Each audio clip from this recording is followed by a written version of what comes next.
Hello everybody, thank you very much for coming along today. I just wanted to start the session today just to let you know a little bit more about who Alzheimer's Research UK are and what we're trying to do. So our kind of work is all around research. We're trying to turn discoveries into breakthroughs for dementia. So I wanted to give you a few more details on that. So Alzheimer's Research UK, we are a research charity. We're the UK's biggest research charity focused on funding work that's going to improve our understanding of the diseases that cause dementia. So work that will funnel into improving the diagnosis, the way that we can prevent diseases, treat them, and ultimately cure the diseases that cause dementia. So we're all here today probably because we have an interest in dementia. So I just wanted to give a few numbers around the current picture. So it's estimated that in the UK right now, there are around 850,000 people thought to be living with the form of dementia. But what this means on a personal level, our polling has showed that actually 1 in 2 of us we know someone who has dementia. So that's really quite a large number of the population. If we think about it in terms of the economic scale, the impact it has on our economy is estimated to be £26 billion per year that dementia is costing our economy.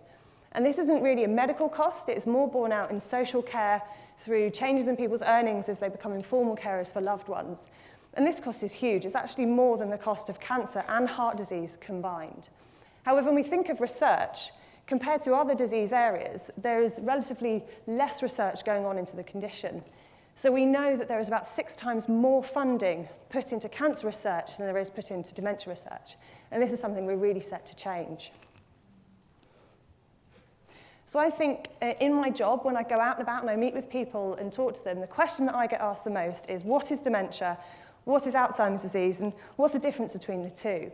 And I think this comes about because in the media and in lots of different places, those 2 words are used interchangeably to mean the same thing. But actually, I just wanted to kind of clarify what most people do mean by them, the differences between those terms. So you can think of dementia like an umbrella term that describes a whole range of symptoms.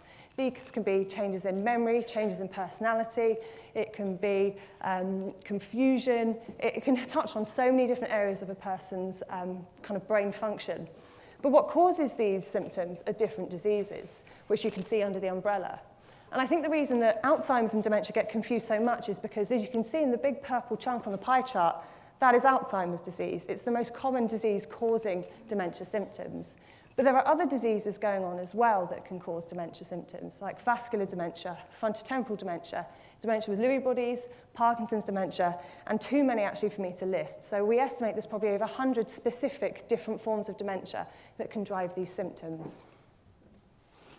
And what these diseases are doing is they're having physical effects in the brain. So the changes that they trigger, the things that go wrong, cause the biological processes in our brains to change. And the cells stop working as well, they don't communicate properly, and actually over time, those cells, they start to die. And because our brain can't replace those cells, the brain starts to lose volume, lose structure, and it shrinks. And you can see this on the right here. On the left, you've got a healthy brain, and on the right, you've got a brain of somebody who passed away with advanced Alzheimer's. And you can really see that change in the size of the brain. And one of the challenges for the researchers is that the changes that lead to this change in volume of the brain actually begin many years before symptoms appear. So that's quite a challenge for us to meet. When we talk about any condition, people always want to know about treatment options and what is available.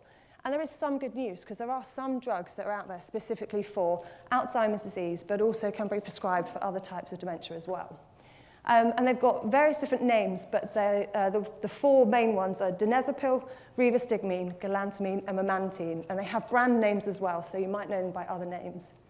But what these drugs do is they improve communication between nerve cells in the brain. So where one nerve cell meets another, it releases chemicals that the second cell picks up to pass that message along. And we know those chemical messages are affected in Alzheimer's disease. So what these drugs do is they boost those chemical messages, improve the communication between those 2 cells. Essentially, they work a little bit like turning up the volume. However, what these drugs aren't able to do is to tackle the root changes, the root fundamental causes of the diseases going on within the cells. So over time, the drugs, they don't work as well as the cells start to die, and so improving those chemical messages isn't as effective. And so actually what we really need to find is drugs that can do this, because there aren't any treatments that can slow down those disease processes or even stop them. So this is kind of where we come in as a research charity. We focus our efforts in improving the understanding of the diseases that cause dementia so that we can make important breakthroughs to improve the way that we can diagnose, treat, and reduce people's risk of developing these diseases. And you can think of discoveries to breakthroughs as a kind of start-to-end process. So there's a lot of research going on over at number 1. This is all the discovery work, finding out what's happening in the brain, what's changing. This moves all the way through to the point 7, where we have treatments, we have new ways to diagnose, and these are the breakthroughs that we want to deliver to patients. So I just thought I'd go through a little bit about each of these 4 areas of research and how we're going about them. So understand is all about asking those kind of basic questions. What is changing in the brain? What are the processes responsible? When do they start? Which ones start first? Which ones are the most important? And there are so many different questions that our researchers are asking. They're coming at this from many different angles so that we can build up a much bigger, better picture of understanding. And our researchers are using lots of different methods to do this, and you'll hear more about this today. But I just thought I'd touch on a few different ways that researchers can do this work. So they might use donated brain tissue to understand what's actually happened in a brain, what's changed. They might use stem cell models from people who have these diseases, that they can grow from their skin some stem cells, turn them into brain cells, and then understand how the function of those cells are changing. They can use really fantastic super resolution microscopes to look at the clumps that form in the brain of people who have these diseases. They can look at the connection points between cells as well. There's so many different methods that are going on to understand the diseases better. Around diagnosis, we need to bring forward that point of diagnosis. At the moment, somebody's diagnosed when they have symptoms. They might have memory problems, they might have had some personality changes, there might be things that are concerning them and their family members. And we know that these changes in their brain begin many years before that point of showing symptoms and getting a diagnosis. So we need to get better at detecting the clues that something is changing in the brain. So that could be clues that are in our blood, clues that are in the spinal fluid, clues that we can get from brain scans, clues that we could find in DNA. And bringing all these methods together and having better ways to gather that evidence will allow us to improve the accuracy of the diagnosis that is made, but also the timeliness, so when it is made, to give that person the best possible options. And as we move to a point where we have effective treatments that can slow down the diseases, we want to be bringing earlier that point of diagnosis so that those treatments have the best chance of being effective as well. When we're talking about risk, I think it's really important that we know quite a lot about risk at the moment, and this is improving all the time.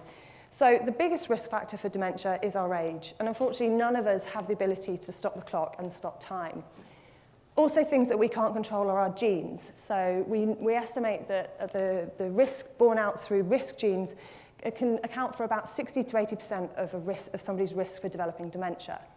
But what we can control is our lifestyle, and it's estimated around 30% of dementia cases could be reduced if we improved the way that we lived our lives and if we understood more about these lifestyle risk factors. I think the important message for people to take away is what is good for your heart is good for your head. And these are messages that we've known for years. It's about healthy lifestyle, being physically active, not drinking too much. And I know you're going to hear much more about this later as well, so I won't go into too much detail. It is important to remember, though, that while improving your lifestyle is a really good thing to do, there is unfortunately no surefire way to prevent someone from developing dementia. So even if somebody lives a really healthy, active lifestyle, it doesn't mean that they definitely won't develop the condition. And then our final goal is treat. And this is a really exciting area of research. So a lot of our work is trying to link up and make better the process of discovering new treatments. So there's always a bit of a disconnect between research taking place in universities and institutes and the research taking place in pharmaceutical companies that then makes the treatments that get delivered to patients.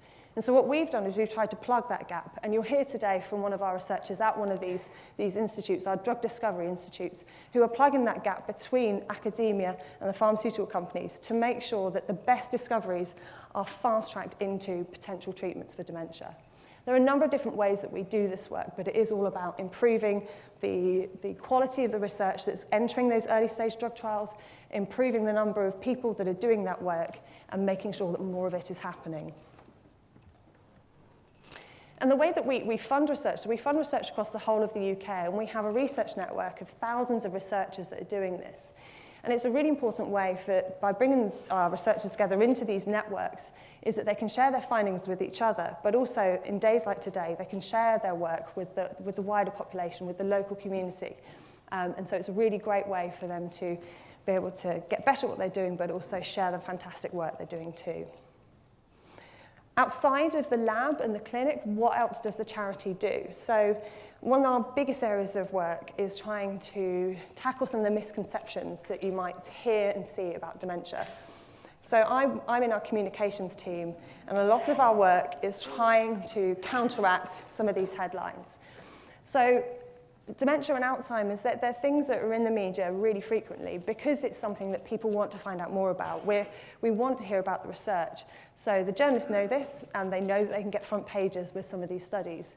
And unfortunately, the papers are there to sell, so they will put sensationalized headlines on them. And this is a real challenge. It can breed a lot of fear and misunderstanding about the research that's going on.